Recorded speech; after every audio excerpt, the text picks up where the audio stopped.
الرحمن الرحیم الحمد للہ رب العالمین والعاقبۃ للمتقین والصلاة والسلام علی سید الانبیاء وخاتم المرسلین وعلی آلہ واصحابہ اجمعین، اما بعد۔ بخاری شریف جلد نمبر 1 صفحہ نمبر 303۔ امام بخاری علیہ الرحمہ نے باب باندھا ہے، باب اجر السمسارتی، دلالی کی اجرت کے بیان میں۔ دلالی کرنا، کسی کا مال بکوانا، کسی کو کوئی چیز جو ہے وہ خرید کر دینا، یا کسی کے لیے کوئی مال میسر کرنا، یا کسی مال والے کے لیے کوئی گاہک میسر کرنا، اور پھر اس کی اجرت لینا۔ حضرت محمد بن سیرین، حضرت عطا اور ابراہیم اور حسن، یہ بزرگ لم یرا باجر السمسار بأسا، یہ دلالی کی اجرت کے جائز ہونے میں کوئی حرج نہیں سمجھتے تھے، اور فرماتے تھے کہ دلالی کی اجرت لینا جائز ہے، کیونکہ یہ بھی ایک طرح کی محنت ہے، کام ہے۔ اگر بندہ اصولوں پر رہے اور کسی کو دھوکے میں نہ ڈالے۔ دلالی کا مطلب یہ نہیں ہے کہ کسی کا بیکار مال بکوایا جائے اگلے بندے کو دھوکہ دے کر۔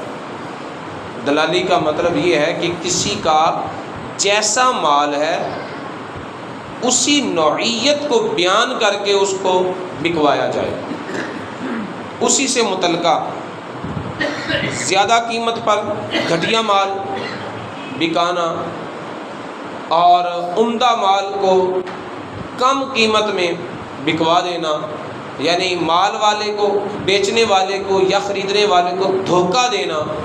تو یہ اگر اجرت ناجائز ہوگی تو اس دھوکے کی بنیاد پر ناجائز ہوگی۔ فی نفس ہی جو دلالی ہے اس کو ناجائز نہیں قرار دیا جا سکتا۔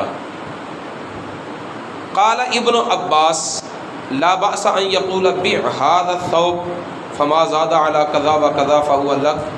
اگر کوئی ایک بندہ دوسرے سے کہتا ہے کہ یہ میرا کپڑا مثال کے طور پر 500 روپے کا ہے، 500 روپے کا بکوا دے، اس سے اگر زیادہ بکاتا ہے 550 کا، 600 کا، تو 500 سے زائد جتنے نفع ہوگا وہ سارا تیرا، میں تجھ سے 500 کے حساب سے پیسے لوں گا، اگر اس سے زائد تو بیچتا ہے تو بیچ لے، جو اضافہ ہے وہ تیرا۔ تو حضرت عبداللہ بن عباس رضی اللہ تعالیٰ عنہ فرماتے تھے کہ لا بأس، اس میں کوئی حرج نہیں ہے، اس میں کوئی حرج نہیں ہے، لیکن شرط وہی رہے گی کہ کسی کو دھوکہ نہ دے، کسی کو اندھیرے میں رکھ کر نہ بیچے۔ محمد بن سیرین کہتے ہیں اذا قال بيعه بكذا وكذا فما كان من ربح فهو لك او بيني وبينك فلا باس به۔ اگر کوئی شخص یہ کہتا ہے کہ یہ مال 500 روپے کا مثلا بیچ دے، اور جو اس سے زیادہ نفع ہوگا وہ سارا تیرا ہے، یا جو اس سے زیادہ نفع ہوگا وہ آدھا تیرا ہے اور آدھا میرا ہے، تو ان دونوں صورتوں میں کوئی حرج نہیں ہے، دونوں صورتیں جائز ہیں۔ یہ قول امام محمد بن سیرین کا ہے۔ رسول اللہ صلی اللہ علیہ وسلم نے ارشاد فرمایا المسلمون عند شروطہم، مسلمان اپنی شرطوں کی پاسداری کریں، لین دین کرتے ہوئے، یا کسی کے ماتحت کام کرتے ہوئے، کسی کی نوکری کرتے ہوئے، کسی کو نوکر رکھتے ہوئے، کسی کے ساتھ شراکت کا کاروبار کرتے ہوئے، یا دلالی کرتے ہوئے، کسی کے لیے کام کرتے ہوئے، کسی کے ساتھ کام کرتے ہوئے، کسی سے کام لیتے ہوئے، کسی بھی صورت میں جو آپس میں شرطیں طے ہو جائیں، مسلمانوں کو چاہیے کہ وہ اپنی شرطوں کی پاسداری کریں، بد عہدی کا الزام نہ لیں، بے وفائی اور عہد شکنی کی تہمت اپنے اوپر گوارا نہ کریں، اور نہ ایسے الزامات اپنی طرف آنے دیں، بلکہ اپنے کردار کو اجلا، صاف اور ستھرا رکھیں، اپنی شرطوں کی پاسداری کریں۔ اس باب کے تحت امام بخاری علیہ الرحمہ نے حدیث شریف ذکر کی ہے، حضرت عبداللہ بن عباس رضی اللہ تعالیٰ عنہ سے روایت ہے، فرماتے ہیں کہ نہا رسول اللہ صلی اللہ علیہ وسلم ان یتلقى الرکبان ولا یبیع حاضر لباد، قلت یا ابن عباس ما قوله لا یبیع حاضر لباد قال لا یکون له سمسارا۔ حضرت عبداللہ بن عباس رضی اللہ تعالیٰ عنہ فرماتے ہیں کہ رسول اللہ صلی اللہ علیہ وسلم نے منع فرمایا ہے قافلوں کو آگے بڑھ کر ملاقات کرنے سے۔ قافلہ بھی شہر میں پہنچنے نہیں پایا اور شہر میں داخل ہونے سے پہلے ہی اس سے ملاقات کر لی، مل لیا، اور وہیں پر اس سے پوچھا کتنے کی یہ جنس بیچتا ہے، وہیں سے پہ سودا طے کیا، اور سودا طے کرنے کے بعد خرید کر ان کو قافلے والوں کو وہیں سے واپس کیا اور خود جنس لے کر آگے آ گیا۔ اس سے نبی پاک صلی اللہ علیہ وسلم نے منع کیا۔ کیوں منع کیا؟ اس کو منع کرنے کا ایک پس منظر ہے۔ پس منظر کیا ہے کہ کچھ تاجر لوگ ایسے تھے جو نو وارد قافلوں کو منڈی میں پہنچنے سے پہلے ملتے اور وہیں پر ان سے جنس خرید کر آگے لے آتے۔ اس طرح ہوتا کیا کہ منڈی میں جو رائج قیمت ہے وہ قافلے والوں کو پتہ نہ چلتی۔ آج کا دور تو بڑا فاسٹ ہے نا، ٹیلی فون پر گھر بیٹھے بیٹھے پوری دنیا پر ریٹوں کو چیک کر لیا جاتا ہے، تو اس وقت یہ صورت حال نہیں تھی۔ اس وقت تاجروں کے قافلے منڈی میں پہنچتے تو منڈی میں پہنچ کر انہیں پتہ چلتا کہ بازار میں ریٹ اس وقت کیا ہے جنس کا، اور وہ پہلے ہی مل لیتے ان قافلوں کو۔ قافلوں والوں کو رائج قیمت کا پتہ نہ چلتا، وہ اپنی جنس سستے داموں بیچ جاتے، یہ ان کا نقصان ہوتا۔ اور ادھر منڈی والے جو رائج قیمت تھی، ان کو یہ نہ پتہ چلتا کہ جو بندہ اپنی جنس لے کر آیا ہے اس نے کس دام پر بیچی ہے، انہیں چیز کی اصل قیمت کا پتہ نہ چلتا، بلکہ یہ جو درمیان میں ملاقات کرنے والے لوگ تھے ادھر سستے داموں خرید کر ادھر مہنگے داموں بیچتے، اور انہیں کہتے کہ نہیں ہم نے تو اتنے کی چیز خریدی ہے۔ مثال کے طور پر ایک چیز انہوں نے 10 روپے کی خریدی ہے، بتا رہے 25 روپے تو ہمیں پڑ گئے۔ اب دو نقصان ہوئے، ایک تو یہ نقصان ہوا کہ جس کی جو اصل جنس کا مالک ہے اس تک رائج بازاری قیمت نہ پہنچی، اس کو اس کی محنت کا پورا صلہ نہ ملا۔ دوسرا، بازار کے اندر جب وہ جنس ایک ہاتھ سے بدل کر آئی تو اس کی قیمت بڑھ گئی اور مہنگائی ہو گئی۔ تو رسول اللہ صلی اللہ علیہ وسلم نے ان دو دورے نقصان سے بچانے کے لیے کیا فرمایا کہ تاجر لوگ جو آگے جا کر قافلوں سے ملیں تو ان کا یہ عمل جائز نہیں ہوگا، ان کی یہ کمائی جائز نہیں ہوگی، ان کو راستے میں نہ روکو، بلکہ جو اپنے گھر سے لے کر تمہارے شہر کے دروازے تک سفر کر کے لے آیا ہے، اپنے مال اٹھا کے لے آیا ہے، اس کو چند قدم اور آگے آنے دو، وہ بازار کی قیمت جو ہے وہ بازار سے معلوم کرے اور رائج الوقت بازاری قیمت کے مطابق اپنی جنس فروخت کرے، لانے والے کو پوری قیمت اور پوری محنت کا پورا صلہ ملے، اور بازار کے اندر مہنگائی جو بڑھ رہی ہے تو اس کو کنٹرول کیا جا سکے۔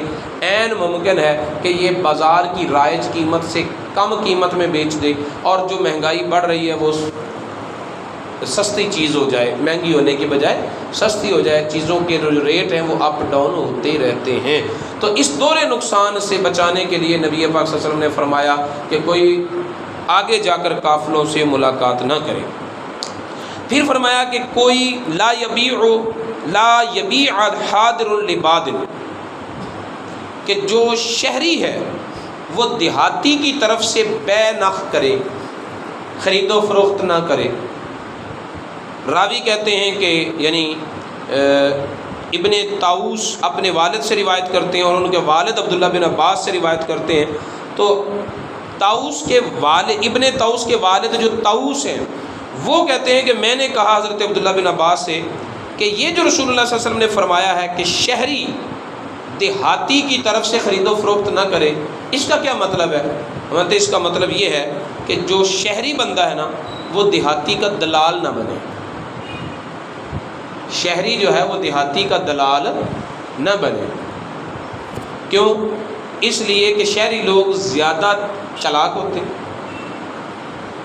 دیہاتی لوگ ان کی بنسبت سادے ہوتے ہیں، تو ان کی سادگی سے فائدہ اٹھاتے ہوئے اکثر و بیشتر شہری لوگ دیہاتیوں کو دھوکہ دے دیتے ہیں، وہ دھوکے میں آ جاتے ہیں۔ تو رسول اللہ صلی اللہ علیہ وسلم نے ان کو دھوکے سے بچانے کے لیے، کوئی بندہ کہتا ہے یار میں تو نہیں دھوکہ دیتا، تو رسول اللہ صلی اللہ علیہ وسلم نے کوئی ایک بندے کے لیے تعلیم تھوڑی دی ہے، آپ نے تو ایسے قانون بنائے ہیں جو ساری کائنات کے لیے۔ تو آپ نے یہ قانون بنا دیا کہ شہری دیہاتی کا دلال نہ بنے، تاکہ یہ سادہ لو آدمی کسی کا دھوکہ نہ کھا سکے۔ امام بخاری نے باب تو یہ باندھا ہے کہ دلالی کرنا جائز ہے، اور آثار بھی اس پر ایسے ہی ذکر کیے ہیں، محمد بن سیرین کا اور دیگر حضرت عطا کا، ابراہیم کا، حسن کا، کہ دلالی کرنا جائز ہے۔ اور حدیث اس کے ضمن میں یہ لائے ہیں کہ جو شہری ہے وہ دیہاتی کا دلال نہ بنے۔ تو ایک باب میں اور حدیث میں مناسبت کیا ہے؟ مناسبت یہ ہے کہ اگر دلالی ناجائز ہے تو وہ دلالی ناجائز ہے جس میں دھوکے کا امکان ہو یا دھوکے کا ارادہ ہو۔ اگر دھوکہ دینے کا ارادہ نہ ہو تو پھر دلالی جائز ہے۔ شہری دیہاتی کا دلال نہ بنے، اس کا مطلب ہے شہری شہری کا دلال بن سکتا ہے، دیہاتی دیہاتی کا دلال بن سکتا ہے، دیہاتی شہری کا دلال بن سکتا ہے، کیونکہ منع تو اسی سے کیا گیا نا کہ شہری دیہاتی کا دلال نہ بنے۔ تو ایک صورت کو منع کرنے کا مطلب یہ ہوتا ہے باقی صورتیں جائز ہیں۔ ایک صورت کو منع کرنے کا مطلب یہ ہوتا ہے کہ باقی صورتیں جائز ہیں۔ اگر کوئی صورت بھی جائز نہ ہوتی تو رسول اللہ صلی اللہ علیہ وسلم فرماتے کہ دلالی کرنا ہی جائز نہیں۔ یہ نہیں کہا کہ دلالی کرنا ہی جائز نہیں، بلکہ یہ کہا ہے کہ دیہاتی کی دلالی شہری نہ کرے، اس کا مطلب ہے کہ باقی صورتیں جائز ہیں۔ اور یہی امام بخاری کا مقصد ہے حدیث باب باندھنے کا، اور یہ مقصد اس حدیث سے پورا ہو رہا ہے۔ اگر کوئی شہری بندہ دھوکہ نہ دے، دیانت داری کے ساتھ دلالی کرے، تو ایسی صورت میں وہ دیہاتی کی دلالی بھی کر سکتا ہے، کیونکہ ظاہر لفظ تو یہ ہے کہ شہری دیہاتی کی دلالی نہ کرے، لیکن اصل جس چیز سے منع کیا جا رہا ہے وہ یہ ہے کہ دلال کسی کو دھوکہ نہ دے۔ اصل جو منع کیا جا رہا ہے وہ دلالی سے نہیں بلکہ دھوکے سے کیا جا رہا ہے، اور اگر یہ دھوکے کا تصور نہ ہو تو پھر دلالی کرنے میں کوئی حرج نہیں ہے۔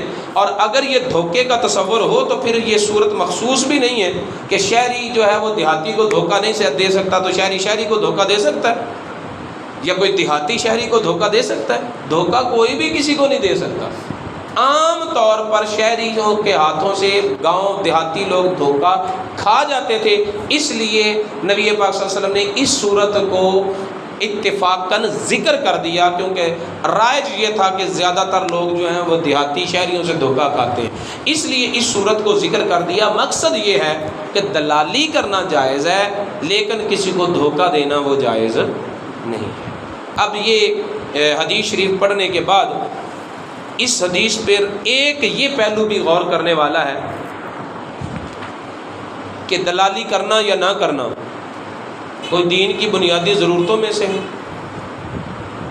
ایمان کفر کا مسئلہ ہے۔ دلالی کرنا یا نہ کرنا کوئی اللہ کی عبادت، نماز روزے اور سجدے کا معاملہ ہے نہیں نا، ایک دنیا داری کا معاملہ ہے نا، ایک کاروباری معاملہ ہے نا۔ مسجد کے چار دیواری کے اندر کا تو یہ مسئلہ ہی نہیں ہے، یہ تو بازار کے اندر کا مسئلہ ہے، یہ تو تجارت کے باب کے مسائل ہیں۔ تو نبی پاک صلی اللہ علیہ وسلم اپنی امت کو تجارت کے اصول بھی سکھا رہے ہیں۔ نبی پاک صلی اللہ علیہ وسلم اپنی امت کو تجارت کے طریقے بھی بتا رہے ہیں، جس سے یہ پتہ چلا کہ نبی پاک صلی اللہ علیہ وسلم اس امت کو صرف دین ہی نہیں سکھاتے، دنیا بھی سکھاتے ہیں۔ اور رسول اللہ صلی اللہ علیہ وسلم کا نظام جو ہے، جس دین کو رسول اللہ صلی اللہ علیہ وسلم لے کر آئے ہیں، وہ صرف مسجد کی چار دیواری کے اندر بند نہیں ہے، بلکہ وہ پوری کائنات پر ایک آفاقی دین ہے۔ اور اس دین کی شاخیں وہ محدود نہیں ہے بلکہ لامحدود ہے، اور یہ دین کہیں بھی محبوس ہونے کے لیے نہیں آیا، بلکہ اللہ تعالیٰ نے قرآن میں فرمایا ہے کہ لِيُظْهِرَهُ عَلَى الدِّينِ كُلِّهِ، میں نے تو محمد عربی صلی اللہ علیہ وسلم کو اس لیے بھیجا ہے تاکہ آپ کے دین کا جھنڈا چار دانگے عالم پر لہرائے۔ اب جو تقسیم کرتے ہیں ہم کہ یہ دین ہے یہ دنیا ہے، کاری سب کی کریے دنیا داری بھی رکھنی پہنتی۔